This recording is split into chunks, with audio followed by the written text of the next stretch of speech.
तो निम्नलिखित में से कौन सा एक लोकतांत्रिक देश में राजनीतिक सुधार करने का बेहतर तरीका है? कानून में परिवर्तन कर दीजिए, लोगों को सशक्त बना दीजिए, लोगों को क्या कीजिए आप सशक्त बना दीजिए, या संविधान में परिवर्तन कर दीजिए, संविधान परिवर्तन मतलब संविधान में कुछ अमेंडमेंट कर दीजिए, तो इससे क्या होगा? राजनीतिक सुधार हो जाएगा, या विधान सुधार कर दीजिए। क्या करना चाहिए? क्योंकि बहुत सारे लोग यहाँ पर आंसर दे रहे हैं, जैसे यहाँ पर कोमल सिंह आंसर मुझे बहुत अच्छा लगा। ठीक है, चलो बहुत बढ़िया। तबांग का भी अच्छा लगा आंसर। रमेश कुमार गुप्ता बदमाश। चलिए, तो यहाँ पर देखिएगा निम्नलिखित में से कौन सा एक लोकतांत्रिक देश में राजनीतिक सुधार करने का बेहतर तरीका है? तो राजनीतिक सुधार करने का एक बेहतर तरीका जो है वो कानूनी परिवर्तन, लोगों का सशक्तिकरण, वैधानिक परिवर्तन या फिर संविधान सुधार। तो देखिए, अगर आपको पॉलिटिकल रिफॉर्म लाना है तो आप ऐसा रिफॉर्म लेके आओ, ऐसा कुछ लेके आओ जिससे लोग सशक्त हो जाए।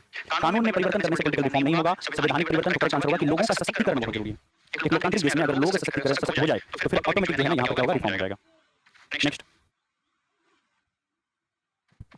आगे बढ़ते हैं यहाँ से अगले प्रश्न की ओर। हाँ, एक बहुत अच्छी बात आ गई सामने, है ना? बिहार डीएलएड 2027 के लिए हम लोगों ने एक नया बैच लॉन्च कर दिया है, बिहार डीएलएड इंटरनेशनल 2027 के लिए जुनून बैच, है ना? इसका सॉन्ग भी आया था, रैप सॉन्ग आपने देखा होगा, जुनून द डीएलएड सॉन्ग, है ना? तो इसके अंदर में आपको 17-18 महीने अभी ज्वाइन करेंगे ना, 17-18 महीने की वैलिडिटी, क्योंकि वैलिडिटी फिक्स है 30 दिसंबर 2027 तक। तो जो जितना पहले ज्वाइन करेगा उसकी वैलिडिटी इतनी रहेगी।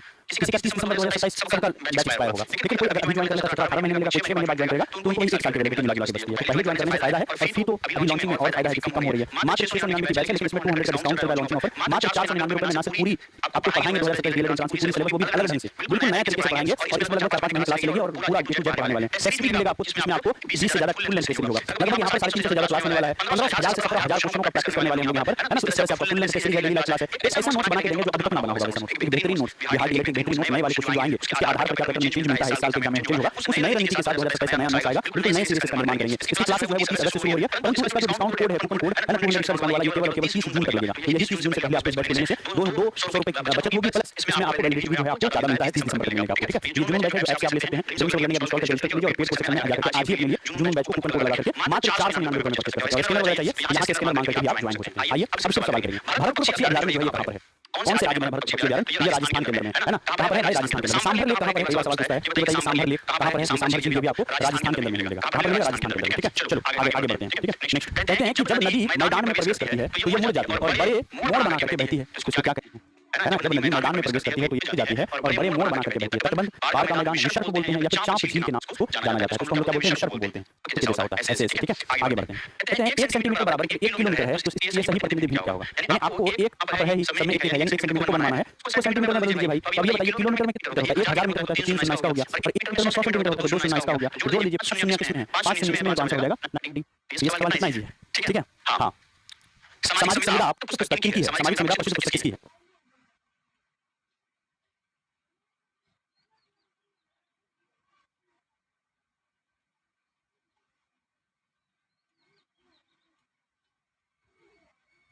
ठीक है, सामाजिक संविदा जो है ये किसके द्वारा लिखा गया है? ये पुस्तक जो लिखा गया है रूसो।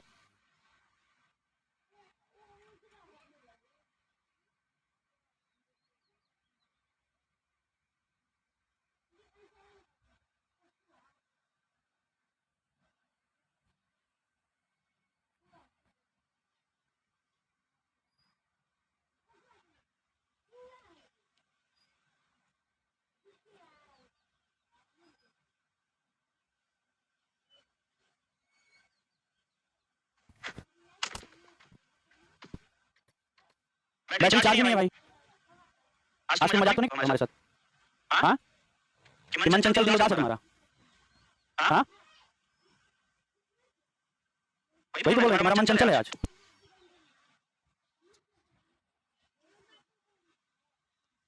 हमारा चलिए, बैटरी समाप्त हो गई। ठीक है, आवाज आ रही है? अब ठीक है, बैटरी डाउन हो गई थी। नेक्स्ट क्वेश्चन देखते हैं। कहते हैं कि कथन ए और आर, है ना, दोनों को ध्यान से पढ़िए, ए और आर। अब पहला क्वेश्चन कह रहा है, यहाँ पे पहला कथन दिया हुआ, कथन दिया हुआ, इसको पढ़ते हैं। ये क्या कह रहा है? ठीक है, हाँ, ये क्या कह रहा है कि दादा भाई नौरोजी जो कि भारतीय राष्ट्र कांग्रेस के बड़े नेता थे, कभी भी भारतीय राष्ट्र कांग्रेस के अध्यक्ष नहीं बने। वो ये बात बिल्कुल गलत है ना? क्या है? दादा भाई नौरोजी देखिएगा तो ये आपको 1907 में भी बने थे, और इससे पहले दूसरे अध्यक्ष थे। दादा भाई नौरोजी कांग्रेस के दूसरे अध्यक्ष थे। कांग्रेस की बात करें, भारतीय राष्ट्र कांग्रेस। पहले मुझे बताइए कांग्रेस की स्थापना कब हुई थी? तो ये 1885 ईस्वी में कांग्रेस की स्थापना हुई थी। ठीक है, अब हुई थी 1885 ईस्वी में। इसके पहले अध्यक्ष थे वो थे कौन? वोमेश चंद्र बनर्जी। वोमेश चंद्र बनर्जी जो है कांग्रेस के पहले अध्यक्ष थे, और दूसरे अध्यक्ष बने थे कौन? दादा भाई नौरोजी। 1907 में भी ये कांग्रेस के अध्यक्ष बने थे। तो ये दो बार रहे थे भाई, और भी रहे होंगे भी, लेकिन ये रहे थे। ये कहना कि अध्यक्ष कहीं नहीं बने थे, ये बात बिल्कुल गलत है। ठीक है, अब कहता है कि वो व्यापारी थे, बिजनेसमैन थे, वो एक प्रचारक भी थे, ये बात बिल्कुल सही है, काफी बुद्धिजीवी व्यक्ति थे। लंदन में रहते थे, और उस समय के लिए वो ब्रिटेन के लंदन के वहाँ का सदस्यता है, लंदन का जो सांसद है वो लंदन का सांसद भी बन गए थे वहाँ पर कुछ टाइम के लिए, इतने पढ़े लिखे व्यक्ति। आज किसी का पावर होगा कि यहाँ से इंग्लैंड में सांसद बन जाए, तो उस समय वो इंग्लैंड में सांसद मतलब समझ सकते हो मजे में खिलाड़ी थे। तो ये जो है ना ये एक बिल्कुल आर सही है, एक गलत है। दूसरी बात और बता देता हूँ, दादा भाई नौरोजी ने पूरी ड्रीम थ्योरी दिया था। अगर आपको बोला भाई क्या दिक्कत है रमेश कुमार गुप्ता, आगे भी वॉइस नहीं आ रहा है, ड्रीम थ्योरी जान लीजिएगा कि ड्रीम थ्योरी जो है किसके द्वारा दिया गया था कि भारत का खजाना खाली हो रहा है, रमेश गुप्ता ब्लॉक करने में क्या दिक्कत है, साउंड में क्या प्रॉब्लम है, सब सही है, तो साउंड वाला क्यों भेज रहे हो बार बार, कुछ लिखना है पूछना है तो पूछो।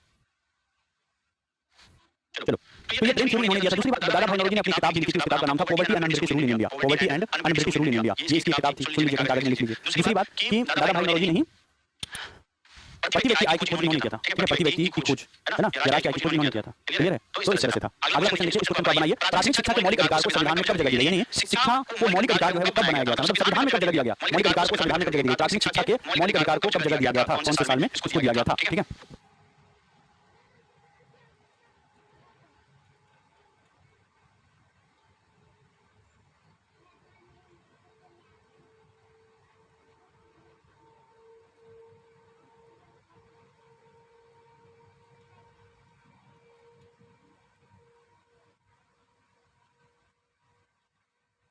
ठीक है, आइए ये हो गया संविधान में कब जगह दी गई, ये हो गया, ठीक है। तो भाई कब दिया गया, तो हुआ क्या था कि सन 2002 ईस्वी में कहा था कि इसको जो है ना, इसको जो है इसको सन 2002 ईस्वी में ऐसा हुआ था, सभी संशोधन करके प्राथमिक शिक्षा को है ना मौलिक अधिकार के संविधान में जगह दी गई थी। तो करेक्ट आंसर हो गया यहाँ पर सन 2002। ऐसे याद रखिएगा कि 6 से 14 वर्ष के बच्चों के लिए 6 से 14 वर्ष के बच्चों के लिए राइट टू एजुकेशन रहता है, जिसमें फ्री एंड कंपल्सरी एजुकेशन की बात की गई, फ्री एंड कंपल्सरी एजुकेशन की बात की गई, राइट टू एजुकेशन कब आया था, 2009 में आया था और ये 2010 में लागू हुआ था। कई बार कोई क्वेश्चन पूछा है कि राइट टू एजुकेशन कब लागू हुआ था। नेक्स्ट क्वेश्चन, लोकतंत्र शब्द का क्या अर्थ है ना, लोकतंत्र का मतलब है जनता द्वारा सरकार, जनता द्वारा चुना हुआ सरकार, और लोकतंत्र का डेफिनेशन किसने दिया था, अब्राहम लिंकन का डेफिनेशन सबसे आपको बेस्ट है, ठीक है, प्रचलित है। भारत में लड़कियों के मतदान करने की कम से कम उम्र क्या होता है, लड़कियों को जो मतदान करने की उम्र है, चाहे लड़की हो लड़की हो अमीर हो गरीब हो, सबके बच्चे जो है 18 वर्ष में ही वोट कर सकते हैं। इसको बोलते हैं universal adult franchise, universal adult franchise. ठीक है, अगला क्वेश्चन, दीर्घकालिक उपलब्धता के आधार पर संसाधनों को किस भाग में बांटा गया, दीर्घकालिक मतलब लंबे समय तक अगर कोई संसाधन अवेलेबल है तो उसको किस नाम से बांटा गया। ऑप्शन होगा पारंपरिक और गैर पारंपरिक संसाधन, नवीकरणीय और गैर नवीकरणीय संसाधन। देखो दीर्घकालिक मतलब समय के आधार पर, ठीक है, तो ये प्राथमिक और द्वितीयक तो नहीं होगा, ये नहीं होगा, वाणिज्यिक नहीं होगा, नवीकरणीय और पारंपरिक और गैर पारंपरिक, नवीकरणीय और गैर नवीकरणीय है ना, ये नहीं होने के आधार पर नवीकरणीय है गैर नवीकरणीय। दूसरा पारंपरिक और गैर पारंपरिक,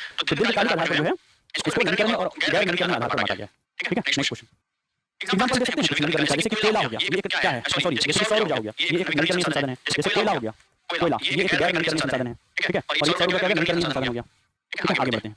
हाँ, परंपरागत में देखिएगा परंपराओं से चला रहा है, जैसे लकड़ी हो गया, कोयला हो गया, कोयला परंपरागत स्रोत है। जैसे बिजली हो गया, ये परंपरागत चला रहा है। जैसे आगे यूरेनियम से जो उसको बोलते हैं थी क्या बोलते हैं इसको, न्यूक्लियर पावर प्लांट हो गया, ये भी आपको परंपराओं से चला रहा है। लेकिन गैर पारंपरिक में देखिएगा सौर ऊर्जा हो गया, सौर ऊर्जा, विंड एनर्जी हो गया, विंड एनर्जी हो गया, है ना, जियो थर्मल हो गया, समुद्र के अति के नीचे का जो एनर्जी है उसको जियो थर्मल हो गया, ये सब क्या हो गया, गैर नवीकरणीय संसाधन हो गया। नेक्स्ट, उपयोग के लिए कितना स्वच्छ जल भंडार उपलब्ध है, साफ जल जो है वो कितना अवेलेबल है, उपयोग के लिए स्वच्छ जल जो है वो कितना अवेलेबल है ये बताना है, तो 0.5% अवेलेबल है। नेक्स्ट, आरटीआई एक्ट, आरटीआई है ना, राइट टू इन्फॉर्मेशन आवेदन डैश को संबोधित किया जाता है। आरटीआई आवेदन जो है वो किसको दिया जाता है, आरटीआई आवेदन जो है लोक सूचना अधिकारी को दिया जाता है। करेक्ट आंसर हो जाएगा 19 का डी नंबर। अगला क्वेश्चन, भारत के पूर्वोत्तर राज्यों की जलवायु यानी नॉर्थ ईस्टर्न है ना, नॉर्थ है ना की जो जलवायु है वो किससे प्रभावित होती है, भारत के पूर्वोत्तर राज्यों की जलवायु किससे प्रभावित होती है, पूर्वोत्तर राज्यों की जलवायु, नॉर्थ ईस्ट की जलवायु याद रखिएगा, बंगाल की खाड़ी से जो मॉइस्चर लेडन हवाएं आती है उससे ये प्रभावित होती है। हमेशा कभी भी स्थल होगा या बगल में समुद्र है तो दोनों एक दूसरे से क्या होती है, वो ये होती है, ठीक है, जलवायु प्रभावित होती है। खास करके इधर पूरा लैंड है और इधर अगर सी है तो यहाँ का जो लैंड है ये प्रभावित होगा, पता है किससे, केवल इस सी से प्रभावित होगा,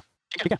नेक्स्ट, सिंकोना वृक्ष जो है पाए जाने वाले क्षेत्र में वर्षा होती है, जो सिंकोना वृक्ष है जहाँ पर भी पाया जाता है वहाँ कितनी वर्षा होती है, इसके लिए आपको एक इन्फॉर्मेशन होना चाहिए। ये सिंकोना वृक्ष जो है कौन सा वृक्ष है, क्या ये सदाबहार वन है, क्या ये पर्णपाती वन है, ठीक है, ये ध्यान देगा 100 सेंटीमीटर से अधिक की वर्षा जो है वहाँ पर होती है जहाँ सिंकोना वृक्ष पाया जाता है। क्वेश्चन है, विविधताओं के बीच, सवाल है विविधताओं के बीच सामंजस्य की स्थापना किस सर्वाधिक क्षमता की शासन व्यवस्था में होती है, विविधताओं के बीच सामंजस्य की स्थापना किस सर्वाधिक क्षमता की शासन व्यवस्था में होती है। 22वां नंबर क्वेश्चन, तो करेक्ट आंसर हो जाएगा विविधताओं के बीच सामंजस्य की स्थापना किस सर्वाधिक क्षमता की शासन व्यवस्था में होती है। विविधताओं के बीच सामंजस्य किस व्यवस्था में आपको बहुत डिफरेंसेस है, अमीर गरीब है ना, हिंदू मुस्लिम सिख ईसाई अलग अलग धर्म है, जातिवाद है, फिर भी आप एक साथ रह सकते हो, ये पॉसिबल होता है किसमें, लोकतंत्र में, है ना, ये डाइवर्सिटी को एकोमोडेट करता है तो लोकतंत्र होता है, ठीक है। नेक्स्ट क्वेश्चन, लोकतंत्र में सवाल लोकतंत्र है, कहता है एक निश्चित समय अंतराल के पश्चात ही चुनाव क्यों होते हैं, लोकतंत्र में एक निश्चित समय अंतराल के चुनाव क्यों होता है। ऑप्शन ए, ऐसा करने से चुनी हुई सरकार जो है वो रिस्पॉन्सिबल हो जाती है, इससे जो दल है उसकी समान राजनीतिक भागीदारी सुनिश्चित होती है, राजनीतिक वाद विवाद और जनसंवाद को प्रोत्साहन मिलता है, या फिर एक ये प्रथागत प्रक्रिया है इसलिए इसको करते हैं।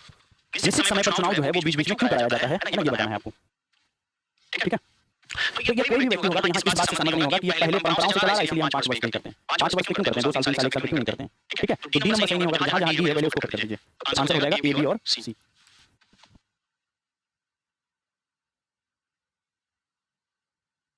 नेक्स्ट, निम्नलिखित में से कौन सी नदियां सुंदरबन डेल्टा का निर्माण करती है, कौन सी ऐसी नदियां हैं जो सुंदरबन डेल्टा का निर्माण करती है? तो कौन सी नदियां भाई? गंगा एवं ब्रह्मपुत्र नदी, ये क्या करती है? सुंदरबन डेल्टा का निर्माण करती है।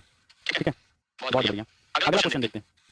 इस सवाल को पढ़िए और इसको सॉल्व करने की कोशिश कीजिए। तो आप लोग खुद ही आंसर दीजिए, है ना? परवीन, संजय, सुप्रिया, अंजलि, जीनत, शिवम कुमार, है ना? सारे लोग आंसर दीजिए। मैं देख रहा हूँ कि 25वां नंबर का आंसर क्या होगा, फिर मैं इसको सॉल्व करूंगा। ठीक है,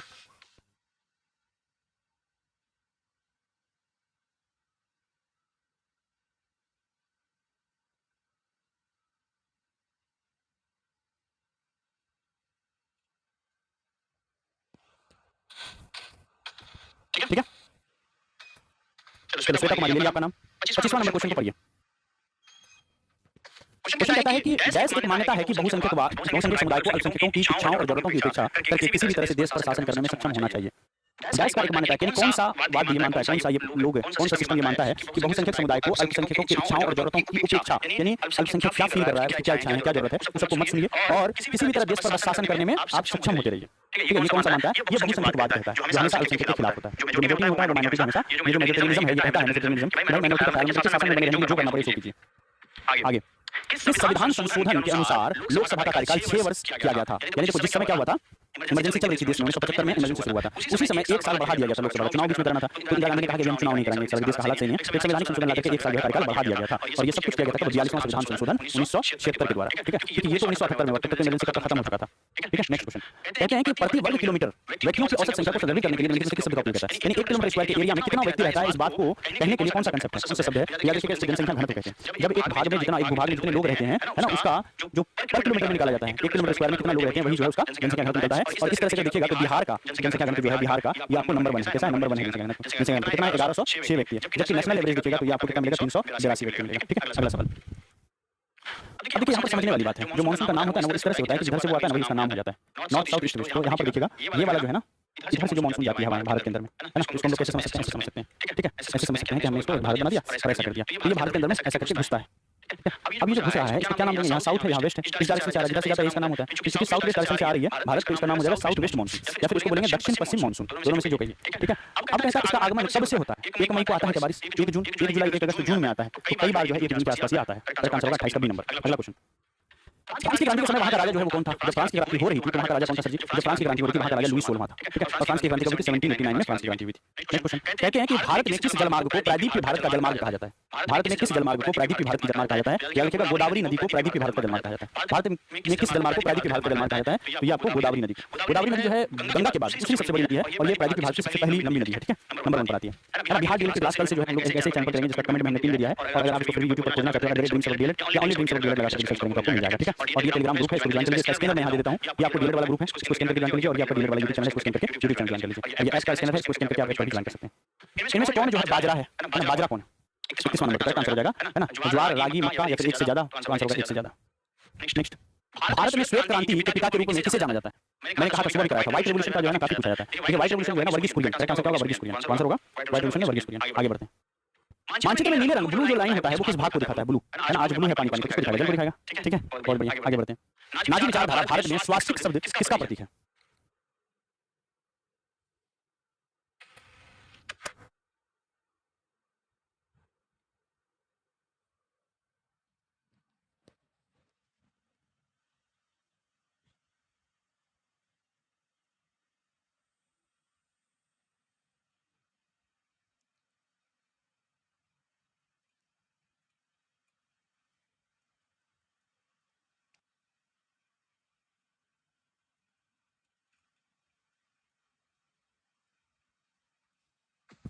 अब ये सवाल कितना अच्छा है, ये क्वेश्चन देखिए बहुत बढ़िया सवाल है, मैं इसको सॉल्व करूं। देखिए, नाजी विचारधारा है ना, स्वास्तिक शब्द जो है किसका प्रतीक था? स्वास्तिक जो है ना ये आर्य सभ्यता का प्रतीक था, क्योंकि नाजी में जाएंगे, नाजी में राइज हिटलर, तो नाजी पार्टी जो थी जर्मनी की पार्टी थी, national socialist German workers party, इसका पूरा नाम था national socialist German workers party. ये किसकी पार्टी थी? इसी का नाम था, ऑफिशियल नाम था नाजी पार्टी, ये हिटलर की पार्टी थी, है ना, हिटलर की पार्टी, इसका नाम था NSZWP, national socialist German workers party.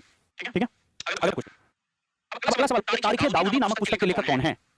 है ना, तारीख दाऊदी नामक पुस्तक के लेखक कौन है? तो ये जो पुस्तक है इसके लेखक कौन है? अब्दुल्लाह, है ना। मेगास कनिष्क का इंडिका बुक है, इंडिका किसकी किताब है सर जी? मेगास कनिष्क का है, ध्यान दीजिएगा इसको। ठीक है, चलिए आगे बढ़ते हैं। निम्नलिखित में से किस व्यापार से शुरुआती उद्यमियों ने खूब पैसा कमाया? शुरुआती उद्यमियों ने खूब पैसा कमाया, वो हमने 3 व्यापार से किया था। ठीक है ना, चीन से व्यापार करके खूब पैसा कमाया था। ठीक है, चीन से रेशम मार्ग होते हुए व्यापार होता था, रेशम मार्ग होते हुए, है ना, चीन से रेशम मार्ग होते हुए चीन से लेकर के ये कहां तक होता था भाई? रेशम मार्ग से चीन से होकर के रेशम मार्ग होकर कभी आगे जाता था। क्लियर है? तो ये कहाँ जाता था आगे? तो यूरोप में जाता था, यूरोप में मिडिल ईस्ट तक जाता था। उसी को रेशम मार्ग बोला करते थे। आगे चलते हैं नेक्स्ट। अनामिका शबांजू, अगला क्वेश्चन का आंसर दीजिए। भारत में कुल कितने डाक टिकटों में, भारत को कुल कितने डाक टिकटों में बांटा गया है? ये 7 होगा या 5 होगा या 6 होगा या 9 होगा? मैं आपको छोड़ता हूँ। भारत को कुल कितने डाक टिकटों में बांटा गया है? ठीक है, ये सवाल इससे पहले भी पूछा था, है ना? ठीक है, ठीक है। तो ये हर साल लगभग पूछा जाता है। ठीक है, हर साल जो है इसमें आपको पूछा जाता है कि डाक क्षेत्र कितने हैं, है ना? बहुत सारे लोग 7 आंसर कर रहे हैं, कोई 6 कर रहे हैं, कोई 9 कर रहे हैं। तो जिन लोगों का 9 है उनका बिल्कुल करेक्ट है। 8 + 1 एक डाक क्षेत्र जो है वो नौसेना के लिए है ना? ये सैनिक के लिए है। एक डाक क्षेत्र जो है वो सैनिक के लिए है और बाकी जो है 8 वो आपको बाकी जगहों के लिए है ना? तो कुल मिलाकर के टोटल ये 9 हो जाता है। तो कुल डाक क्षेत्र कितने हैं? 9 है। अगला क्वेश्चन, भारत में बिजली उत्पादन के लिए निम्नलिखित में से कौन सा सबसे महत्वपूर्ण कच्चा माल है? बिजली उत्पादन के लिए कौन सा सबसे महत्वपूर्ण कच्चा माल है? तो खनिज तेल, प्राकृतिक गैस, यूरेनियम, कोयला, है ना? तो करेक्ट आंसर हो जाएगा कि कौन सा बिजली उत्पादन के लिए महत्वपूर्ण है? तो खनिज तेल, प्राकृतिक गैस। देखो तेल और गैस पर कम हम लोग बिजली बनाते हैं, यूरेनियम या कोयला। तो ज्यादातर जो भारत का थर्मल पावर प्लांट चलता है वो कोयला से ही चलता है। हमारे लिए यही हो जाएगा। ठीक है, आगे बढ़ते हैं। बिहार के किस जिले में प्रति लाख जनसंख्या पर सड़कों की लंबाई सबसे अधिक है? जनसंख्या के आधार पर देखें तो सबसे ज्यादा सड़क, लंबी सड़क जो है वो आपको कहां पर मिलेगा? ये आपको जमुई के अंदर में।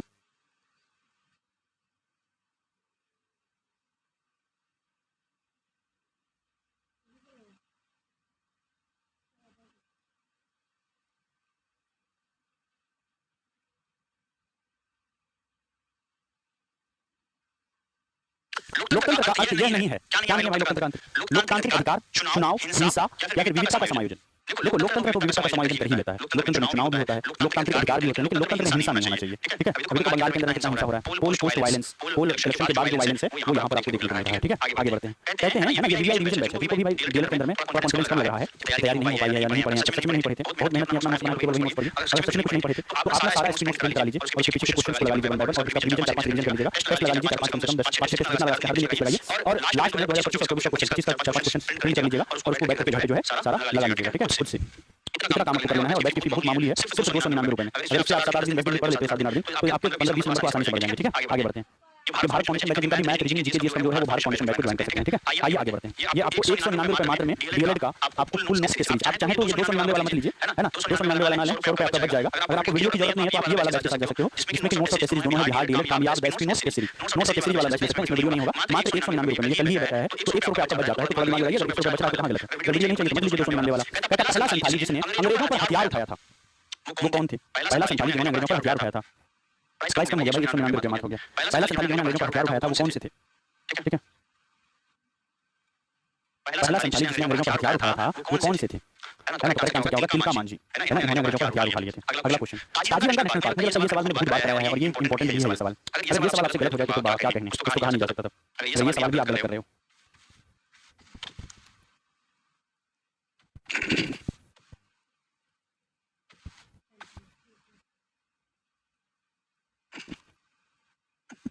काजीरंगा नेशनल पार्क किस राज्य में स्थित है? तो ये असम के अंदर में है, बहुत बार पढ़ा चुके हैं। कहां पर? असम में।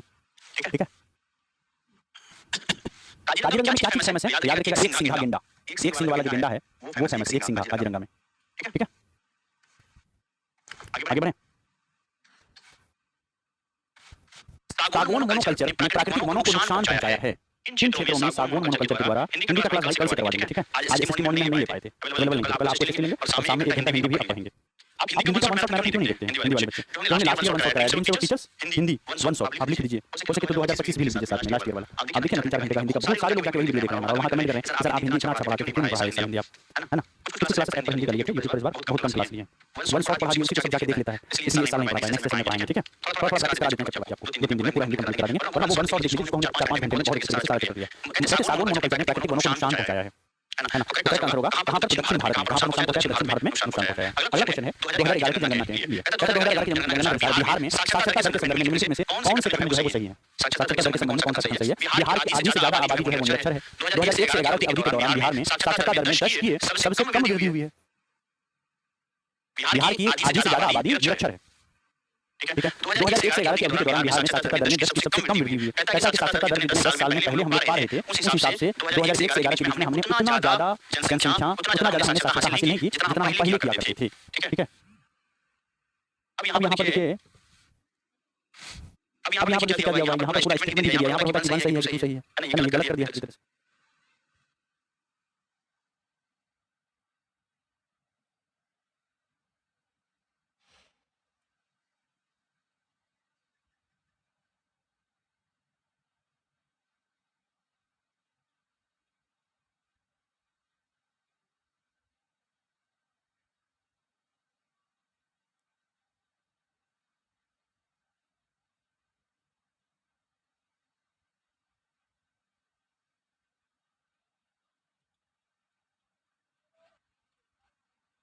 इसका अच्छा आंसर हो जाएगा, ठीक है ना। तो ये ऑप्शन गलत दिया हुआ है, इस क्वेश्चन को यहीं पर हम लोग छोड़ देते हैं। आप लोग बताइए कि दोनों में से क्या सही होगा। कहता बिहार की आधे से ज्यादा आबादी निरक्षर है, ऐसा तो आधे से ज्यादा आबादी मतलब 70% से कम है, ऐसा नहीं है। फिर कहता है 2001 से 11 के अवधि के दौरान बिहार में साक्षरता दर में 10 की वृद्धि सबसे कम हुई है, ये बात भी गलत है। तो ये हमारा क्या हो जाएगा, दोनों ही हमारा गलत स्टेटमेंट है। यहाँ पर आगे बढ़ते हैं,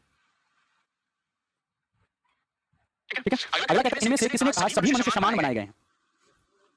ये बात किसने कहा कि जितने भी मनुष्य हैं सब समान है। पहले भेदभाव बहुत ज्यादा होता था, उसको रोकने के लिए कहा गया। ये थॉमस जेफरसन ने ये बात कही थी कि जितने भी मनुष्य चाहे वो अमीर हो गरीब हो सब समान है। नेपाल में लोकतंत्र को किस प्रकार की चुनौती का सामना करना पड़ रहा है। नेपाल में लोकतंत्र को किस प्रकार की चुनौती का सामना करना पड़ रहा है, तो करेक्ट आंसर क्या होगा, नेपाल में मूलभूत चुनौती का सामना करना पड़ रहा है, ठीक है। आगे बढ़ते हैं, इनमें से कौन लोकतांत्रिक सरकार की विशेषता नहीं है। कौन लोकतांत्रिक सरकार की विशेषता नहीं है। कानून का शासन, सार्वभौमिक व्यक्तिगत अधिकार, केंद्रीकृत निर्णय लेना, अल्पसंख्यक अधिकार का सम्मान। तो लोकतंत्र में अल्पसंख्यक का अधिकार का सम्मान होता है, सबको समान वोट देने का अधिकार को यूनिवर्सल लीगल फ्रेंचाइज बोलते हैं। ये भी होता है, ये भी होता है। कानून का शासन तो होता ही है लोकतंत्र में, लेकिन कोई निर्णय सिर्फ केंद्र सरकार बैठ के लिए है ना, ये नहीं होता लोकतंत्र में। केंद्रीकृत निर्णय नहीं होता है, ठीक है। डिसेंट्रलाइज्ड जो डिसीजन लिया जाता है। ये जो लिखा है कि लोकतंत्र में केंद्रीकृत निर्णय, ये फीचर है ना, ये फीचर आपको डिक्टेटरशिप में मिलेगा। जैसे चाइना के अंदर में जाएंगे, जैसे आप नॉर्थ कोरिया में जाएंगे, किम जोंग उन, अब तो वो भी इलेक्शन जीत रहा है, लेकिन फिर भी वो जो बोलता है वही होता है, ठीक है। आगे बढ़ते हैं, कहते हैं रीपोलिंग है। रीपोलिंग क्या है, 48 नंबर। तो रीपोलिंग जो है वो क्या है, तो याद रखिएगा रीपोलिंग का मतलब होता है पुनः गणना नहीं, ना ही पुनः चुनाव, ना ही पुनः नॉमिनेशन। रीपोलिंग का मतलब होता है पुनः मतदान कराना, ठीक है। अगला क्वेश्चन, अब यहाँ दो कथन दिया हुआ है। इस तरह का सवाल जो है ना पहली बार डीलर में पूछा, ये पीवाई क्यों है, ये मतलब है कि मैं कहीं से कुछ भी भारी सवाल ढूंढ के ला रहा हूँ। किसी शिफ्ट में किसी बच्चे को आया था ये सवाल, हो सकता है इस तरह का सवाल आपको भी आ जाए, इसके लिए आपको रेडी रहना होगा। अब इस तरह का सवाल सॉल्व करना बहुत आसान है, एक बार पढ़िए तो थोड़ा दिमाग लगाइए, बन जाएगा। पहले आप लोग खुद ही सॉल्व कीजिए, फिर मैं बताता हूँ इसका आंसर क्या होगा।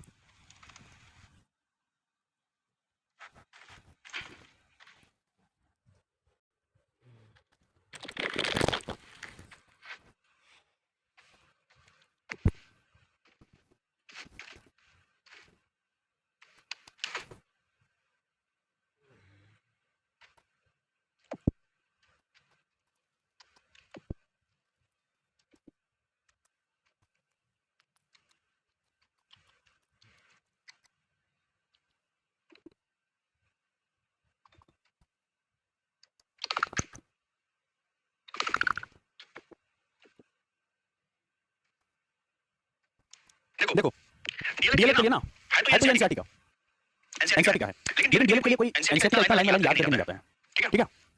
अब मैं आपको ट्रिक बताता हूँ, ऐसा नहीं है कि इस तरह का सवाल आपको नहीं आएगा इस बात के पेपर में, इस बात की गारंटी हम नहीं लेते हैं। वो आपने देखा ना मूवी खट्टा मीठा वाला, इसमें चकमा बोलता है कि ये कब ठीक करके देगा रोलर को तुम, है ना, बोलता है अभी ठीक करके देता हूँ, अभी ठीक करके देता हूँ, अभी ठीक करके देता हूँ, कब ठीक करके देगा, तो बोलता है इस बात की गारंटी में नहीं लेता है कि ये कब ठीक होगा, ठीक है।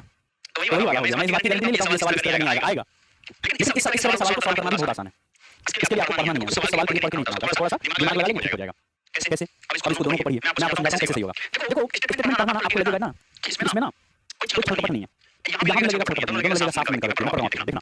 पहला स्टेटमेंट कहता है 1960 में द्विभाषी बम्बई प्रांत यानी कि बम्बई प्रांत था, बम्बई प्रांत को मराठी और गुजराती भाषी लोगों के लिए दो अलग राज्य बने, यानी बम्बई जो है पहले 1960 से पहले एक ही प्रांत हुआ करता था जिसमें मराठा यानी महाराष्ट्र और गुजरात दोनों शामिल था। तो बम्बई को तोड़ करके 1960 में जब ये बात कहने लगी मराठा बोलने वालों ने कहा कि हमको अलग राज्य चाहिए, महाराष्ट्र राज्य बनाना है, तो उनकी डिमांड पर भाषाई आधार पर बहुत ज्यादा घमासान निकला। ये क्लास 10 के एनसीईआरटी में है ये बात, ठीक है। तो इस आधार पर क्या किया गया था कि 1960 में जो महाराष्ट्र मराठा बोलने वाले लोग थे तो गुजरातियों से अलग करके महाराष्ट्र एक अलग प्रांत बना दिया गया और गुजरात एक अलग प्रांत रह गया, ठीक है। ये बात एकदम सही है, इसमें आपको पढ़ करके लगेगा कि कहीं कोई दिक्कत नहीं होने वाली है। दूसरा स्टेटमेंट पंजाब के बारे में है, कहता है 1966 में पंजाब का विभाजन 2 राज्यों में हुआ, पंजाब पंजाबी भाषियों के लिए जो पंजाबी भाषा बोलते थे पंजाब बना, और जो हरियाणवी भाषा बोलते थे उनके लिए हरियाणवी, जो लोग एक हरियाणा बना, हरियाणा के लिए बना जो लोग हिंदी बोलते थे या जो लोग हरियाणवी बोलते थे उनके लिए हिंदी। जो पंजाब राज्य था, पंजाब का 2 टुकड़ा हुआ, पहला विभाजन जो है वो पंजाबियों के लिए स्पेशल किया गया, पंजाबी भाषा बोलने वाले लोगों के लिए, जो आज का पंजाब है वो 1966 में बना, और इसी पंजाब से एक हिस्सा अलग किया गया, यानी पंजाब जो पंजाबी बोलने वाले थे उनको अलग कर दिया गया, दूसरा हिस्सा में हिंदी और हरियाणवी बोलने वाले लोग रह गए। तो ये स्टेटमेंट कहीं से गलत लग रहा है, गलत होगा, इसलिए गलत हो सकता है, ये देश के साथ गलत करेगा, ये देश के साथ गलत नहीं करेगा।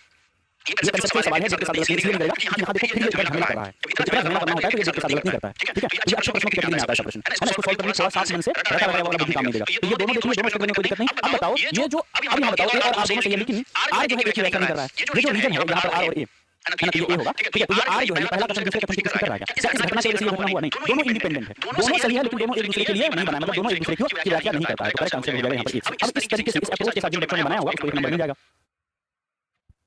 ठीक है। आगे बढ़ते हैं, अनुसूचित जातियों के लिए कितने संसदीय निर्वाचन क्षेत्र आरक्षित है। देखो इसके लिए मैं ट्रिक बताता हूं आपको, देखो एससी और एसटी दोनों भी देना है यहाँ पर। एससी के लिए 84 है और इसको पलट करके एक कम कर दो, पलटेंगे तो 48 होगा, 48 होगा, फिर इसमें एक कम कर देना है तो कम कर देंगे तो 47 हो जाएगा। यानी लोकसभा के अंदर में शेड्यूल कास्ट के लिए 84 सीट रिजर्व है और शेड्यूल ट्राइब के लिए 47 सीट रिजर्व है। तो पूछा है कि अनुसूचित जाति, जाति का मतलब हो गया एससी, अगर जनजाति पूछता तो हमारा एसटी होता। एससी के लिए कितना सीट रिजर्व है यहाँ देख पा रहे हैं, 84 सीट रिजर्व है, 84 हमारा बी नंबर में है तो हमारा करेक्ट आंसर हो जाएगा बी नंबर। रोहित नए स्टूडेंट हो, कल से हमारा नए चैनल पर क्लास चलेगा, है ना, नए चैनल ड्रीम सेवर डीएलएड पर, उसको जरूर आप लोग कर लीजिएगा, ठीक है। चैनल को सब्सक्राइब कर लीजिए सभी लोग, कमेंट में देखिए लिंक दिया हुआ है, कल से वहीं से क्लास चलेगी, लिखा हुआ है कल से डीएलएड की सभी क्लास इस चैनल पर चलेगी, लिंक दे रखा है हमने। ऐसे ज्वाइन करेंगे तो यूट्यूब पर कभी भी लिखिएगा ड्रीम सेवक, जो हमारा टीचर्स है उसको हटा के लिखिएगा ड्रीम सेवक, टीचर्स की जगह लिखिएगा डीएलएड, तो आपको मिल जाएगा। या बीएड वाला चाहिए तो ड्रीम सेवक बीएड लगा दीजिएगा लास्ट में, बिना किसी स्पेस के, छोटा अक्षर बड़ा अक्षर इसमें लिखना, लेकिन सामने @ लगा होना चाहिए और इन दोनों के बीच भी स्पेस नहीं होना चाहिए। यूट्यूब पर ये बस लिख दीजिएगा और सर्च मारिएगा, पहले नंबर पे चला आ जाएगा। कावेरी नदी भारत के किन राज्यों से होकर बहती है? कावेरी नदी भारत के किन राज्यों से होकर बहती है? 51।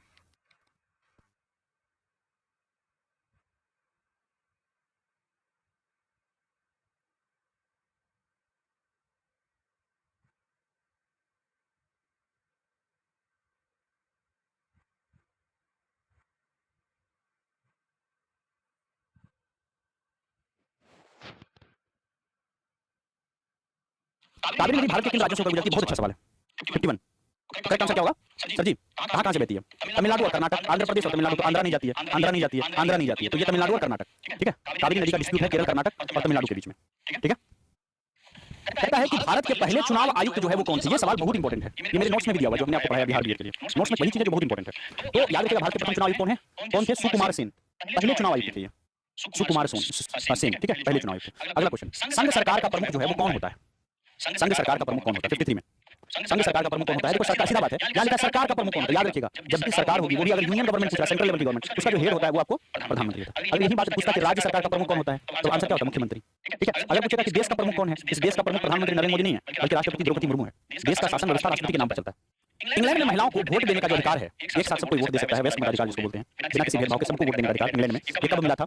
1928 में मिला। अगला क्वेश्चन, धुएं और कोहरे का सम्मिलित रूप क्या कहलाता है? धुएं और कोहरे का सम्मिलित रूप कहलाता है क्या? धुंध, ठीक है। आगे बढ़ते हैं। नेक्स्ट हमारा लक्ष्मी सागर झील, ये कहां पर स्थित है? जो लक्ष्मी सागर झील है ये आपको दरभंगा में देखने को मिलेगा। अति महत्वपूर्ण प्रश्न है, बिहार का कुछ मिल जाए तो याद रखिएगा, है ना। तो क्लास को लाइक कर दीजिए, ठीक है। बस और 30-35 मिनट क्लास चलेगा, उसके बाद समाप्त हो जाएगी, ठीक है। 70 क्वेश्चन और करेंगे, ज्यादा समय नहीं, 35 से 40 मिनट के अंदर हम लोग 70 क्वेश्चन कर लेंगे, फास्ट रहेंगे। अब लक्ष्मी सागर झील कहां पर है? याद रहेगा, दरभंगा के अंदर में। लक्ष्मी सागर झील कहां पर है? दरभंगा के अंदर में है, ठीक है।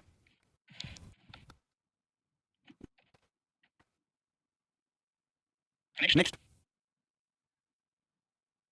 ठीक है, रोमानियतवाद, है ना, रोमानियतवाद है, ठीक है, रोमानियतवाद, रोमानियतवाद, है ना। ये जो है रोमानियतवाद कैसा आंदोलन था? ये एक सांस्कृतिक आंदोलन था, कल्चरल मूवमेंट था, है ना। नेक्स्ट, विश्व के जलभृतों में डैश से थोड़ा सा कम मीठे पानी को भूजल के रूप में संग्रहित किया गया है। 58 में ये किया गया है 0.3%, ठीक है, तो आंसर होगा 58 का डी। अगला क्वेश्चन, औद्योगिक क्रांति का अर्थ जो है वो क्या है? औद्योगिक क्रांति का अर्थ क्या है? सत्ता में परिवर्तन, सामाजिक व्यवस्था में परिवर्तन, उत्पादन प्रणाली में परिवर्तन या फिर वितरण प्रणाली में परिवर्तन। औद्योगिक क्रांति इंडस्ट्रियल रेवोल्यूशन यानी उत्पादन की प्रणाली में परिवर्तन हो जाएगा, प्रोडक्शन में चेंजेस है ये। अगला क्वेश्चन, फ्रांस की क्रांति का स्वरूप जो है वो क्या था? फ्रांस की क्रांति का स्वरूप क्या था? तो ये बुजुर्गा क्रांति था, फ्रांस की क्रांति। नेक्स्ट क्वेश्चन, है ना, देख लीजिएगा ड्रीम सेवर डीएलएड और ड्रीम सेवर बीएड के नाम से दो चैनल बन गए हैं। इस वाले चैनल पर जो भी करंट क्लास कर रहे हैं, इस पर हम लोग बीपीएससी की तैयारी करेंगे, टीआरई वाला बीपीएससी तैयारी की तैयारी इस चैनल पर करेगी, चलेगी आपको बीपीएससी तैयारी का, है ना। इसके बाद सीटेट की क्लास चलेगी, इसके बाद एसटेट की क्लास चलेगी, सीटेट एसटेट टीआरई, है ना, इस पर आपका क्लास, ये सारी क्लासेस इस चैनल पर। और डीएलएड की नई जो है बच गई है ड्रीम सेवर डीएलएड, इसका लिंक दे दिए हैं, है ना। नेक्स्ट क्लास का लिंक आ गया है, देखिए लिखा हुआ है नेक्स्ट क्लास लिंक, है ना। कल सुबह जो क्लास होगी नए चैनल पर लिंक आ गया है। बीएड का ड्रीम सेवर बीएड के नाम से उसका टेलीग्राम, अगर आपको पीडीएफ चाहिए तो क्लास खत्म होते ही 5 मिनट के अंदर पीडीएफ आपको मिलेगा, ठीक है। आइए, कहता आज बांध सिर्फ सिंचाई के लिए नहीं बल्कि डैश के लिए बनाए जाते हैं। आज बांध सिंचाई के लिए नहीं बल्कि डैश के लिए बनाए जाते हैं। देखो आज का बांध जो है ना मल्टीपर्पज बांध हो गया, बहुत सारा काम बांध करता है, ठीक है। बिजली उत्पादन कर देता है, घरेलू और औद्योगिक उत्पाद के लिए कर देता है, बाढ़ को भी कंट्रोल करता है, तो आज का बांध मल्टीपर्पज बांध हो गया। पृथ्वी के अक्ष के सिरों को क्या कहते हैं? जो पृथ्वी का अक्ष का सिरा होता है, ये पृथ्वी हो गया। अब देखेंगे इसमें आपको ये दोनों सिरा को क्या कहा जाता है, ठीक है। तो इसको देखिएगा तो इसको हम लोग ध्रुव कहते हैं, पोल कहते हैं। ये नॉर्थ पोल हो गया और ये साउथ पोल हो गया। नेक्स्ट, राष्ट्र संघ में लीग के बारे में बात हो रही है, संयुक्त राष्ट्र नहीं है, ये फर्स्ट वर्ल्ड वॉर के बाद जो बनी हुई संस्था है। किस देश को, है ना, आइलैंड द्वीप समूह से सम्मानित किया था? कौन से देश को इन्होंने सम्मानित किया था? तो इन्होंने सम्मानित किया था फिनलैंड को। नेक्स्ट क्वेश्चन, 1916 में किसके नेतृत्व में चरमपंथियों ने कांग्रेस पर नियंत्रण हासिल कर लिया था? ठीक है, तो कांग्रेस पर नियंत्रण हासिल कर लिया था, किसने ऐसा किया था? तो याद रखिएगा 1916 में किसके नेतृत्व में चरमपंथियों ने कांग्रेस पर नियंत्रण हासिल कर लिया था? ये बाल गंगाधर तिलक केस में हुआ था। और 1916 में ही होम रूल लीग आंदोलन की शुरुआत हुई थी। होम रूल लीग आंदोलन की शुरुआत जो है वो इसी में हुआ था, ठीक है। नेक्स्ट, अब यहाँ पर देखिए, अब ये बाल गंगाधर तिलक के बारे में याद रखिएगा। बाल गंगाधर तिलक के दो न्यूज़पेपर हैं, है ना, एक है मराठा, दूसरा है केसरी। ये पूछता बहुत ज्यादा पूछता है, बीएड वगैरह में भी पूछता है ना, बैलेंस रेलवे में पूछता है। तो मराठा जो है किस भाषा में था? ये मराठी में था। केसरी किस भाषा में था? केसरी तो इंग्लिश में छपता था। और जो मराठा था ये सॉरी ये जो मराठा था, नाम मराठा है बट ये आपको इंग्लिश में छपता था। और जो केसरी है ये आपको मराठी में छपती थी, है ना। इसको ध्यान दीजिएगा। आगे बढ़, ये वाला सवाल कीजिए, राज्य शासन की कार्यप्रणाली से संबंधित निम्नलिखित कथन ए और बी पर विचार कीजिए। 65वां नंबर क्वेश्चन, राज्य शासन की कार्यप्रणाली से संबंधित दो कथन दिया हुआ है। कहता है कि प्रेस वार्ता यानी जो मीडिया प्रेस को संबोधित किया जाता है, इसका उद्देश्य होता है, प्रेस वार्ता का क्या उद्देश्य होता है, ये विधानसभा में होने वाली बहस से किस तरह लगे। विधानसभा में जो बहस होता है, मंत्री एक दूसरे से सवाल पूछते हैं, और फिर प्रेस वार्ता होती है जिसमें प्रेस के लोग रहते हैं, आपसे मुश्किल सवाल, सरकार में बैठे लोग रहते हैं, मुश्किल सवाल पूछे जाते हैं। ये एक स्टेटमेंट हो गया। दूसरा स्टेटमेंट है कि उन निर्वाचित प्रतिनिधियों के लिए किस शब्द का प्रयोग होता है जो सत्ता दल के सदस्य नहीं होते हैं और सरकार के फैसलों पर सवाल उठाते हैं। अब देखिए यहाँ दोनों ही सवाल दिया गया है, ना तो उनको इसका आंसर ढूंढना है ना इसका आंसर। ये जो सवाल का नेचर है, दोनों सवाल जो पूछा गया, ये बच्चों से पूछने वाला सवाल है, दोनों सवाल, ठीक है। कहता है निर्वाचित प्रतिनिधियों के लिए किस शब्द का इस्तेमाल किया जाता है जो सत्ता के सदस्य नहीं होते हैं, जो सरकार से बाहर होते हैं, उसको अपोजिशन बोलते हैं, विरोधी पार्टी बोलते हैं, ठीक है। लेकिन हमको ये सब इसमें पूछा गया। अब इसमें पूछ रहा है कि ए कैसा, ए वाला पहला क्वेश्चन, बच्चा है उसको ए सॉल्व करेगा, कोई बी सॉल्व करेगा, तो ए वाले बच्चे से कैसा सवाल पूछा गया, बी वाले बच्चे को कैसा सवाल पूछा गया। तो प्रेस वार्ता क्या उद्देश्य है, ये विधानसभा में होने वाली बहस से किस तरह लगे, इसमें बताइए, सोचना पड़ेगा, दोनों का कंपेयर करना पड़ेगा, तब जाके जवाब निकलेगा, है ना, प्रूफ करना पड़ेगा आंसर को कि वो सच में लगे। लेकिन यहाँ से एक जीके टाइप का सवाल पूछा है, जो पावर मिनिस्टर का नाम क्या है। तो पहला वाला जो है वो क्या है आपका, एक है संकल्पनात्मक, यानी संकल्पना पर आधारित, पहला वाला संकल्पना है, और दूसरा वाला जो है वो तथ्य पर आधारित, फैक्ट्स पर आधारित है। तो हम कहेंगे ए तथ्यात्मक है, ये गलत बात है, कि जबकि हमारा ए जो है वो संकल्पना पर है। तो इसका आंसर होगा ए संकल्पना ज्ञान की जांच करता है और बी जो है वो फैक्चुअल नॉलेज की जांच करता है। दोनों कौन से क्वेश्चन के बारे में पूछा था, तो पहला वाला क्वेश्चन का नेचर क्या है, दूसरा वाला क्वेश्चन का नेचर क्या है, इस तरह से आंसर हमारा हो जाएगा बी नंबर, ठीक है ना। सर आप बहुत बढ़िया पढ़ाते हैं, मजा पीके पढ़ाते हैं, है ना। ये टाइम मेरा नहीं था पढ़ाने का, और लंच के बाद थोड़ा सा नींद आता है, पूरी सुबह से क्लास चल रही है, तो मुझे नींद आता है, मैं पानी वानी पी लेता हूँ, ठीक है। एक लाइन चली गई है तो अभी जनरेटर पर क्लास चल रही है, तो इसलिए नहीं चला सकता हूँ, ठीक है।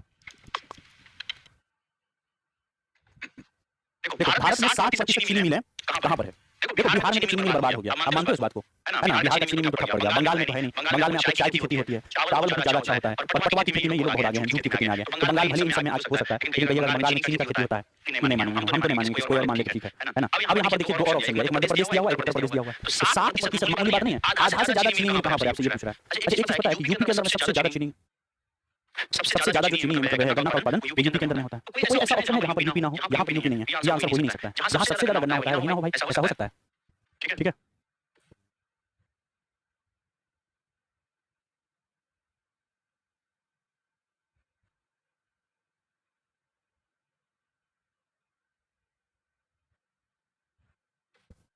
हाँ एक बार चाय चावल जूट, ठीक है, इस तरह से देखिए ना, तो ये क्या हो जाएगा आपका, खत्म हो जाएगा। तो अब देखिए यहाँ बच गया यूपी और कर्नाटक, तो हो जाएगा आंसर क्या, यूपी और बिहार, आंसर हो जाएगा ए नंबर। इतना छानते छानते भी दिक्कत हो रहा है, एग्जाम में बहुत सोच करके आंसर दिखाया, ठीक है। आगे बढ़ते हैं।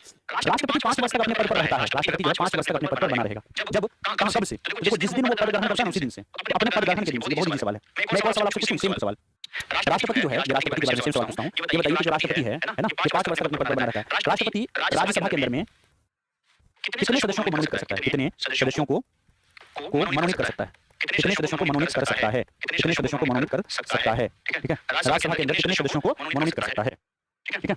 तो करेक्ट आंसर होगा सर जी 12। अगर मैं यही सवाल पूछूं लोकसभा के अंदर तो कहिएगा 0, पहले 2 होता था लेकिन अब 0। राष्ट्रपति को कौन लोग वोट देते हैं, करेक्ट आंसर होगा मनोनीत देते हैं या निर्वाचित देते हैं। याद रखिएगा राष्ट्रपति के केस में मनोनीत सदस्य वोट नहीं करते हैं, केवल और केवल निर्वाचित सदस्य। वो भी कौन, लोकसभा प्लस राज्यसभा के निर्वाचित सदस्य plus MLA, MLA of India, मैं शॉर्ट में लिख देता हूं, भारत का एमएलए। तो भारत का वो एमएलए जो चुनाव एमएलए है ना, 28 राज्य और दिल्ली, पुडुचेरी और जम्मू कश्मीर, है ना, ये 3 केंद्र शासित प्रदेश के जितने एमएलए होंगे, जितने एजेंडा के चुने हुए, और लोकसभा राज्यसभा में चुने हुए लोग। राष्ट्रपति ने जो 12 लोगों को मनोनीत किया है, ये मनोनीत लोगों को, क्या ये राष्ट्रपति चुनाव में भाग लेगा, आंसर नहीं लेगा। राष्ट्रपति का कार्यकाल कितने वर्ष का होता है, तो राष्ट्रपति का कार्यकाल जो है वो 65 वर्ष की उम्र तक चलता है या 5 वर्ष। ये देखिए 65 वर्ष की उम्र या फिर 5 साल तक। आगे बढ़ते हैं। अमेजन वर्षा 1 स्थित है एशिया, यूरोप, अफ्रीका, दक्षिण अमेरिका में। अमेजन वर्षा 1 ये जो है आपको स्थित है कहाँ पर, दक्षिण अमेरिका में, वहीं पर अमेजन नदी है, ठीक है। अगर आप ये याद रखोगे कि कौन सा महाद्वीप जो है बड़ा है, ऐसे देखोगे तो सबसे पहले आपको एशिया है, एशिया सबसे बड़ा है, दूसरे में अफ्रीका है, अफ्रीका, फिर तीसरे में नॉर्थ अमेरिका है, चौथे में साउथ अमेरिका है, पांचवें में अंटार्कटिका है, अंटार्कटिका मैप में ऐसा ही है इसलिए मैं ऐसा बना रहे हैं। यहाँ जाइए फिर यूरोप में, ये यूरोप जो है 6ठे नंबर पर हो जाएगा, और ऑस्ट्रेलिया यहाँ पर आपको दिखाई देगा, ऑस्ट्रेलिया है ना, ये आपको 7वें नंबर पर। तो देखिएगा पहले नंबर पर सबसे बड़ा जो महाद्वीप है वो एशिया महाद्वीप है, मतलब एशिया महादेश है सबसे बड़ा महादेश। दूसरा महादेश है आपको अफ्रीका महादेश, तीसरे नंबर पर नॉर्थ अमेरिका है, चौथे नंबर पर साउथ अमेरिका, यही साउथ अमेरिका में दक्षिण अमेरिका में आपको अमेजन वर्षा, अमेजन रिवर ये सब चीज देखने को मिलेगा। चीनी कहाँ यही है, 5वां नंबर पर अंटार्कटिका है, 6ठे नंबर पर यूरोप है और 7वें नंबर पर क्या है, ऑस्ट्रेलिया है। अगला सवाल, नेक्स्ट क्वेश्चन है कि दलहनी फसलों के लिए निम्नलिखित में से कौन सा सही नहीं है, दलहनी फसलों के लिए कौन सा सही नहीं है। दालें रबी और खरीफ दोनों मौसम में उगाई जाती है, दालें रबी और खरीफ दोनों मौसम में उगाई जाती है, रबी और खरीफ दोनों मौसम में। दलहन फलीदार फसलें होती है, वे अन्य फसलों के साथ रोटेशन में उगाए जाते हैं। दालों को गहन सिंचाई सुविधाओं की आवश्यकता होती है। अब मुझे बताओ सब स्टेटमेंट सही लगा होगा, ये स्टेटमेंट नहीं पढ़िएगा, बिल्कुल भी आप नहीं पढ़िएगा, इससे कैसे होगा आप समझिएगा। यहाँ पर कहता है कि दालों को गहन सिंचाई सुविधाओं की आवश्यकता होती है। तो ये बात बताइए, दाल में कभी देखे हैं कि बहुत ज्यादा पानी लगा के रखा जाता है ना। कोई भी दाल की जो खेती होती है, अरहर, मसूर, है ना, कुछ भी किया जाए, है ना, मौसरी, चिकना, बहुत सारा दाल उसमें होता है। तो आप देखिएगा उसमें कभी भी बहुत ज्यादा सिंचाई की जरूरत होता है, जितना धान में जरूरत होता है, धान में बहुत पानी चाहिए, लेकिन इसमें नहीं होता दालों में। ये वाला स्टेटमेंट कहीं से सही है नहीं है, तो हमारा आंसर क्या होगा, ये होगा। आपको पूछा कौन सा स्टेटमेंट गलत है। आगे बढ़ते हैं। बिहार की निम्नलिखित में से कौन सी ताप विद्युत परियोजनाएं कोयले पर आधारित है, कोयला से चलने वाला ताप विद्युत परियोजना बिहार का कौन सा है ना। तो बरौनी, कांटी, बाढ़, इनमें से सब, ये सब के सब जो है बरौनी, कांटी, बाढ़, ये तीनों जो है ताप विद्युत परियोजना है, और ये चलती कहां से है, ये आपको कोयला से चलती है। पहला विश्व युद्ध जो हुआ था वो क्यों हुआ था? सबसे पहले ये सवाल ये मैं पूछा कि पहला विश्व युद्ध कितने साल तक चला? मेरा स्टूडेंट सब बता देगा, है ना? जो हमसे पढ़ा है, मैंने हमारा पढ़ा, जो हमसे पढ़ा है उनको पता है कि भाई वर्ल्ड वॉर 1 जो है 1914 में शुरू हुआ और 1918 में 4 वर्ष में खत्म हो गया। दूसरी चीज वर्ल्ड वॉर 2 जो है वो कब शुरू हुई? 1939 में शुरू हुई और 1945 में खत्म हुई। तो जोड़ के बताइए पहला वर्ल्ड वॉर कितने वर्ष तक चला? कौन सा वाला? 4 वर्ष तक चला। कितने वर्ष तक चला? 4 वर्ष तक। और दूसरा कितने वर्ष तक चला? 6 वर्ष तक चला था। और पहला जो वर्ल्ड वॉर हुआ था इसका तत्कालिक कारण जो गुस्सा तो था, तैयारी तो था, फिर अचानक से उसी दिन वर्ल्ड वॉर शुरू हो गया। इसका एक तत्कालिक कारण था कि ऑस्ट्रिया के एक युवराज थे, जिससे जो में इनकी हत्या कर दी गई थी और यही प्रथम विश्व युद्ध के लिए घातक बन गया। वहीं से जो है बड़ा युद्ध की तरफ रुख मोड़ दिया। ठीक है, आगे बढ़ते हैं। प्रधानमंत्री का चुनाव कौन करता है? प्रधानमंत्री का चुनाव जो है वो कौन करता है? याद रखिएगा, प्रधानमंत्री का चुनाव मंत्री की परिषद करती है, मुख्यमंत्री करती है, सांसद करती है, सांसद और विधायक करता है। करेक्ट आंसर होगा प्रधानमंत्री का चुनाव जो है वो हमारा कौन करता है भाई? है ना, सांसद करता है। प्रधानमंत्री के लिए वोटिंग होता है, आज तक देखा है मोदी जी को वोट देना है, मोदी जी वो एक सांसद के तौर पे करते हैं। सारा सांसद जिसको अपना विधायक दल का नेता मानता है वही जो है प्रधानमंत्री होता है। ठीक है, आगे बढ़ते हैं। भारत में अत्यधिक जैव विविधता का धनी क्षेत्र है। बायोडायवर्सिटी सबसे ज्यादा कहां देखने को मिलेगी? हिमालय के क्षेत्र में बहुत ज्यादा ठंडी होगी ना, वहां बायोडायवर्सिटी विविधता जो है बहुत कम होती है। ज्यादा जमीन नहीं पाएगी, घने पेड़ नहीं मिलेंगे आपको। तो ट्रांस हिमालय, मध्य हिमालय, पश्चिमी घाट, वेस्टर्न घाट। हां, वेस्टर्न घाट एक हॉट स्पॉट एरिया है। वेस्टर्न घाट एक हॉट स्पॉट एरिया है जहां पर आपको बहुत ज्यादा बायोडायवर्सिटी मिलेगी। वेस्टर्न घाट कहां पर है? ये इंडिया का मैप हो गया। आप देखिएगा ये वाला जो पार्ट है ये वेस्टर्न घाट कहलाता है। ये वाला जो हिस्सा है यहां पर वेस्टर्न घाट कहलाता है और ये वाला जो हिस्सा है ये आपका ईस्टर्न घाट। ये ईस्टर्न घाट है और ये वेस्टर्न घाट है। इस साइड में आएंगे ना ये मैदानी क्षेत्र मिलेगा आपको, मैदानी क्षेत्र आपको देखने को मिलेगा।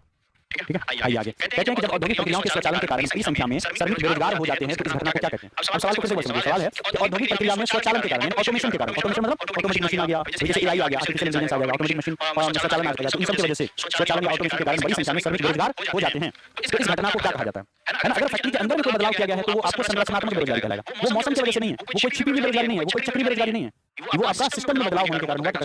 तो सी नंबर निम्नलिखित में से कौन प्राकृतिक संसाधन नहीं है? इसको नहीं मानेंगे प्राकृतिक संसाधन। जंगल एक प्राकृतिक संसाधन है, नदियां, मिट्टी, लेकिन नगर जो है ना, नगर शहर ये प्राकृतिक संसाधन नहीं है। फिर आगे बढ़ते हैं। बिहार डीएलएड के लिए देखो, बिहार डीएलएड के लिए बेस्ट तैयारी करने के लिए एकदम अलग लेवल का कंटेंट होगा इस बार, बहुत अलग है ना। जो हमारा भिन्न जो हमारा तजुर्बा है पिछले 6 बच्चों का डीएलएड में, उसके आधार पर इस बार मन है कि एक ऐसा कंटेंट बनाएं, एक ऐसा नोट्स बनाएं जो बच्चा जो है ना क्विक रिवीजन कर सके, है ना, क्विक रिवीजन। और पिछले 5 वर्षों में डीएलएड में 4-5 वर्षों में जो पूछा गया है उन सब का एनालिसिस करके बनाएं। हर क्वेश्चन जो है उसके साथ अटैच करके ना और सबूत के साथ दिखाएं। तो एक ऐसा नोट्स जिसको ना रिवीजन करना आसान है, याद करना आसान होगा, साइंटिफिक पद्धति पर आधारित होगा। नई टेक्नोलॉजी जो अभी विकसित हुई है देश और दुनिया में, उसकी मदद लेकर के बहुत बेहतरीन नोट्स स्वतः सभी सारे टीचर आसान भाषा में कम पन्नों में जो अभी नोट्स देखे उससे कम पन्नों में और बेहतरीन नोट्स है ना वो आपको हम प्रोवाइड करने वाले हैं। एक्सपर्ट फैकल्टी होगी। इस बार हिंदी की क्लास कम लेवल चलेगी, लेकिन हिंदी जो है बेहतरीन एक आपको डेडिकेटेड फैकल्टी होगी। हिंदी पढ़ाएगी इसमें आपको, उर्दू का एक अलग टीचर होगा, ठीक है, इंग्लिश का एक सेपरेट अलग टीचर, करंट अफेयर उसके अलग सेपरेट अलग टीचर होगा। तो एक फुल टीम मिलेगी जिसमें 5 से 6 लोगों का यहाँ पर रोल रहेगा और 0 to 0 लेवल पढ़ाएगी। इसकी पहली बैच हमने शुरू कर दिया है, नाम है जुनून बैच। इसकी जुनून बहुत है सरकारी क्वालिफाइंग का और 30 अगस्त से क्लास शुरू हो रही है ना। एक सीरीज है इसके अंदर में अगले से फायदा किसका? 18 महीने की वैलिडिटी मिलेगी, हर दिन वैलिडिटी कम हो रही है। 30 अगस्त 2027 तक वैलिडिटी रहेगी, तो हर दिन वैलिडिटी खत्म हो रही है। जितना जल्दी लेंगे उतना फायदा रहेगा। इसमें हम 15 से 17 हजार क्वेश्चन कराएंगे। पीवाईक्यू लेटेस्ट रहेगा, 350 से ज्यादा क्लास होने वाली है। यहाँ पर 20 से ज्यादा लेंथ फुल लेंथ टेस्ट होगा और 100% सफलता की गारंटी होगी। 699 की बैच डिस्काउंट होगा, मात्र 499 की बैच आपको आएगा। ठीक है, चलिए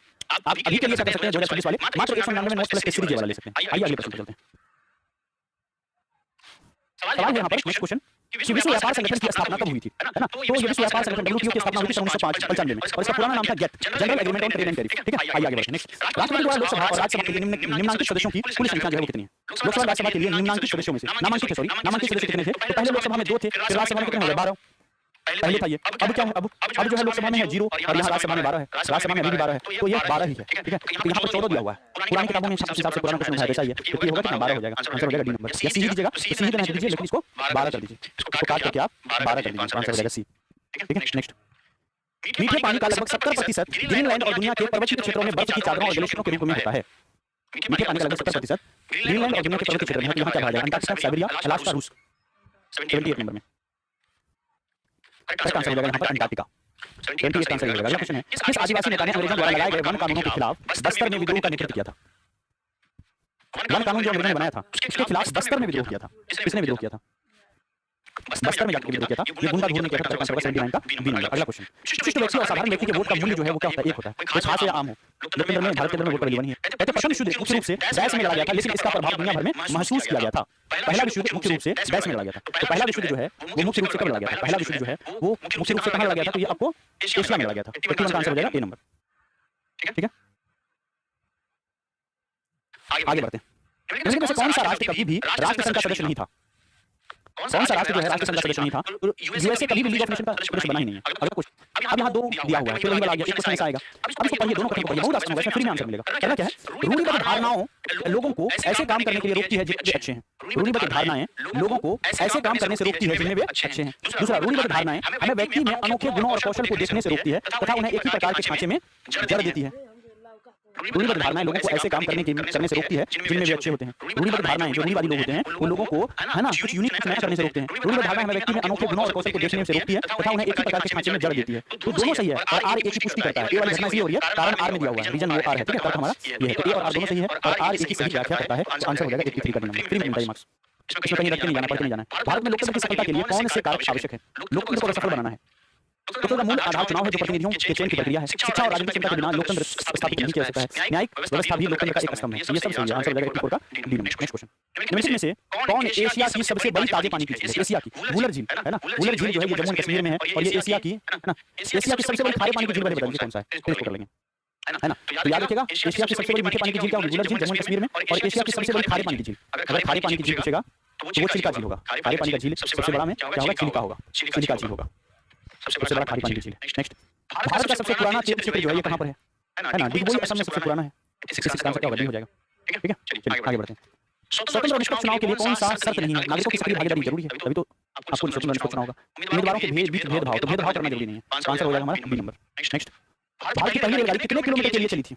है ना, कितने किलोमीटर के लिए भारत की पहली रेलगाड़ी चली थी? तो ये चली थी हमारा 34 किलोमीटर, 44 किलोमीटर के लिए। नेक्स्ट, कहते हैं कि बिहार में अतिजल दोहन से किस तत्व का संकेंद्रण जो है वो बढ़ा है? अतिजल दोहन से किस तत्व का संकेंद्रण जो है वो बढ़ा है? तो ये आर्सेनिक का बढ़ा हुआ है। आर्सेनिक से बिहार के जल को बहुत ज्यादा इस्तेमाल हमने किया, खपत करते गए, तो आर्सेनिक की मात्रा जो है वो बढ़ गई है बिहार के जलों में। कौन सा होगा? आर्सेनिक। भारत में लोकसभा चुनाव कराने के लिए कौन सी संस्था जो है वो जिम्मेवार है? भारत में लोकसभा चुनाव कौन कराती है? यहाँ पर भारत का चुनाव आयोग।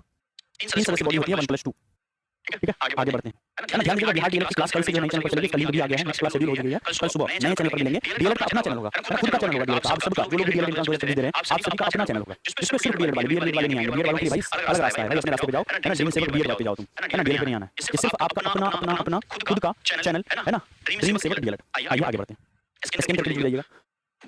भारत के साथ बांग्लादेश की एक्चुअली सीमा कितनी लंबी है? 4096 किलोमीटर। और ये भारत सबसे लंबा बॉर्डर शेयर करता है, वो बांग्लादेश के साथ ही करता है। ये बात भी बहुत बड़ी बात है। अगला क्वेश्चन, कौन सा राज्य पायरा, है ना, किसका अग्रणी उत्पादक है?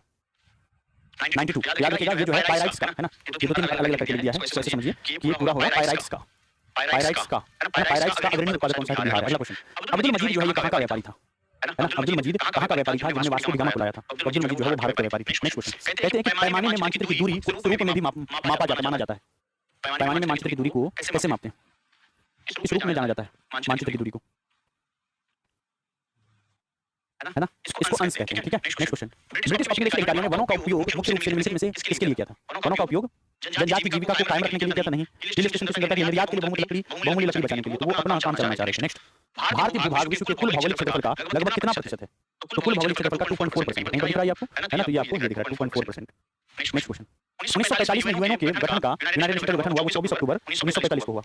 कितने सदस्य जो है इसमें शामिल थे? इसका गठन हो रहा था, जब इसका गठन हो रहा था, इसमें शामिल कुल जो सदस्य थे वो 51 देश थे, 51। नेक्स्ट हमारा 6वीं शताब्दी ईसा पूर्व में मगध महाजनपद के पहले शासक कौन थे? मगध महाजनपद के पहले शासक थे कौन? बिंबिसार, ठीक है। आगे बढ़ते हैं, कहते हैं सूचना के अधिकार के आंदोलन की शुरुआत जो है वो किस राज्य में हुई थी? सूचना के अधिकार के आंदोलन की शुरुआत किस राज्य में हुई थी? राजस्थान में। अगला क्वेश्चन है, इनमें से कौन सा मौलिक अधिकारों के उपयोग का उदाहरण नहीं है? मौलिक अधिकारों के उपयोग का उदाहरण इनमें से कौन सा नहीं है? बच्चों द्वारा माँ बाप की संपत्ति विरासत में पाना, ठीक है, ये मौलिक अधिकार नहीं है, संपत्ति अधिकार मौलिक अधिकार नहीं है, बस ये सब मौलिक अधिकार में आता है, ठीक है। बिहार के पहले राज्यपाल कौन थे? है ना, ये सवाल भी पूछ लिया गया, दाग दिया गया है, बिहार का पहला राज्यपाल कौन था? बिहार के पहले राज्यपाल कौन थे? बताइए, ऐसा सवाल पूछा गया, बिहार के पहले राज्यपाल कौन थे? याद रखिएगा, करेक्ट आंसर होगा जयरामदास दौलतराम, बिहार के पहले राज्यपाल थे। उच्च जनसंख्या वृद्धि का मुख्य कारण हमारे लिए क्या है? है ना, उच्च जनसंख्या यानी ग्रोथ रेट बढ़ रहा है, एक छोटे इलाके में लोगों की आबादी जो है वो बढ़ती जा रही है, मृत्यु दर में कमी, लोग कम मर रहे हैं, इसलिए जन्म दर में कमी, लोग कम जन्म ले रहे हैं, कम जन्म होता तो फिर तो बढ़ता ही नहीं जनसंख्या। इनमें से कोई नहीं, यूएनओ का करेक्ट आंसर होगा मृत्यु दर में वृद्धि।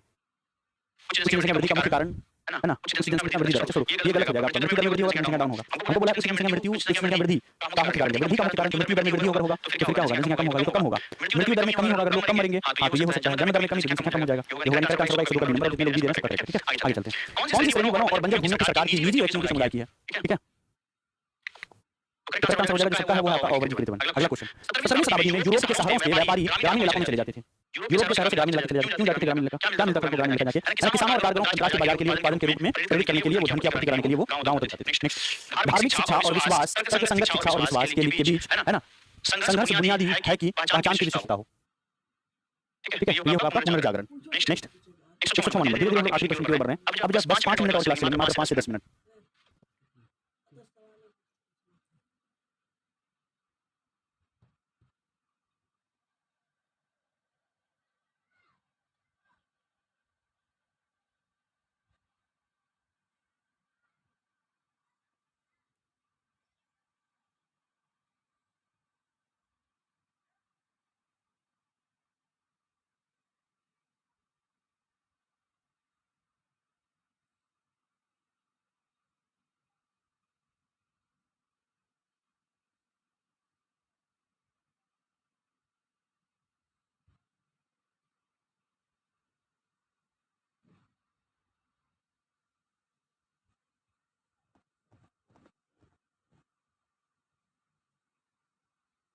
हिस्ट्री ज्योग्राफी पॉलिटी और इकोनॉमिक्स, ठीक है। माइक की क्या बात है। अगला क्वेश्चन, निम्नलिखित में से जलवायु को प्रभावित करने वाले कारक नहीं है।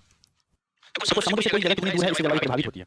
महासागर की धाराओं से प्रभावित होती है, ऊंचाई से भी प्रभावित होती है। अगर आप ऊंचाई वाली जगह जैसे दार्जिलिंग जाओगे ठंडा मौसम है, बिहार यूपी आ जाओगे समतल जमीन पर बहुत गर्मी है, यहाँ पर ऊंचाई से भी होता है, समुद्र से भी, महासागर की धाराओं से भी होता है, गर्म जल धारा ठंडा धारा इस पर भी होता है। लेकिन एक नहीं होता, वो है आपका एक साथ सी नंबर ये वाला, ठीक है। मिट्टी की उर्वरता से जलवायु को फर्क नहीं पड़ता है, मिट्टी कितनी उपजाऊ कितनी है उससे जलवायु को फर्क नहीं पड़ता है। बोल्शेविक पार्टी के नेता कौन थे? लेनिन थे, आंसर होगा लेनिन, ठीक है।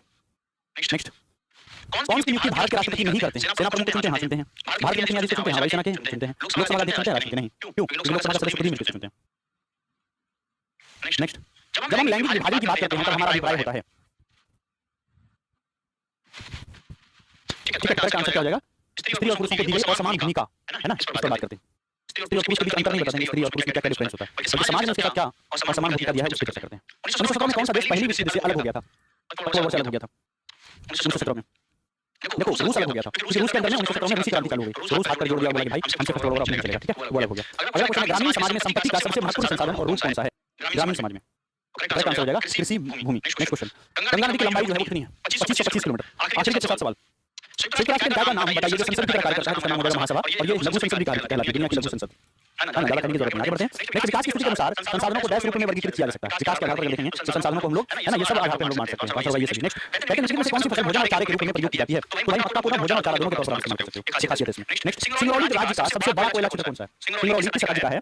किस राज्य का है? और खुद ही सिंगरौली बहुत बड़ा कोयला क्षेत्र है उस राज्य का, इस राज्य का नाम है मध्य प्रदेश, ठीक है। नेक्स्ट, कहते हैं कि हमारा सौर परिवार निम्नलिखित खगोलीय पिंडों से बना हुआ है, अलग खगोलीय पिंडों से हमारा सौर परिवार बना हुआ है, सूर्य ग्रह और सूर्य और उनका पिंड। नेक्स्ट क्वेश्चन, कहते हैं यंग इंडिया जो है ये किसकी पत्रिका है? यंग इंडिया ये किसकी पत्रिका है? याद रखिए महात्मा गांधी की पत्रिका है। और आखिरी प्रश्न पर आ जाते हैं, निम्नलिखित में से कौन सूती वस्त्रों का केंद्र है? सूती वस्त्र सबसे ज्यादा कहां पर प्रोड्यूस किए जाते हैं? तो आपको जलगांव में प्रोड्यूस किए जाते हैं, ठीक है। ध्यान दीजिएगा, वीडियो रिवीजन डॉक्टर साहब देख सकते हो, अगर आपकी तैयारी की कमी है, प्रैक्टिस रिवीजन करने में दिक्कत है ना, कोई बैकअप नहीं है, हमसे रिवीजन करना है, तो ये नोट्स को प्रिंट करा के पीछे पीछे जो इंपॉर्टेंट क्वेश्चन दिया है सारे कैप्चर वाइज क्वेश्चन लगा लीजिए। बहुत बड़ी नोट्स है, बढ़िया नोट्स है, आगे भी फ्यूचर में काम देगा। एससीडी का बिल लगाइए, क्वेश्चन की गलती होता है तो फिर से नोट्स पढ़िए, ना समझ में आए तो लाइव क्लास देखिए, और फी जो है मात्र 299 रुपए मिलेगा। इसमें और कम कर सकते हैं, 499 की 200 का कूपन मिलेगा, मात्र 299 में। लेकिन और कम कर सकते हैं, अगर 100 रुपीस और कम करना है तो आप एक और बैच के साथ हमारा जो ये वाला बैच 2026 का मात्र 199 रुपए में। वहीं पर बिहार की नई बैच बैच आ गई है, इसकी वैलिडिटी 18 महीने है, ठीक है, कंप्लीट आई होगी। इसमें 15 से 17,000 क्वेश्चन कराए जाएंगे, 30 से ज्यादा लेक्चर होगा, 20 से ज्यादा फुल लेक्चर होगा, 100% पढ़ने की गारंटी होगी, और ये सारा कुछ उसमें इंक्लूड रहेगा। और ये बैच आज भी ले सकते हैं, इस बैच को लेना चाहते हैं, कैसे लेना है? बहुत आसान है, ड्रीम्स ऑफ लर्निंग ऐप, ये जो ऐप है ना, इसको इंस्टॉल करके रजिस्टर करिए और पेड कोर्स सेशन इसी वक्त को लगा के बैच लीजिए। और फिर भी दिक्कत आ रही है तो ये नंबर दिया हुआ है, इसका स्क्रीनशॉट लीजिए, लिखिए कागज पर, है ना, तो इस तरह से आप ज्वाइन कर लीजिएगा, ठीक है। ये था पूरा, और ये जानते हैं अगली क्लास जो आपकी होगी वो कल सुबह में होगी, कहां पर होने वाली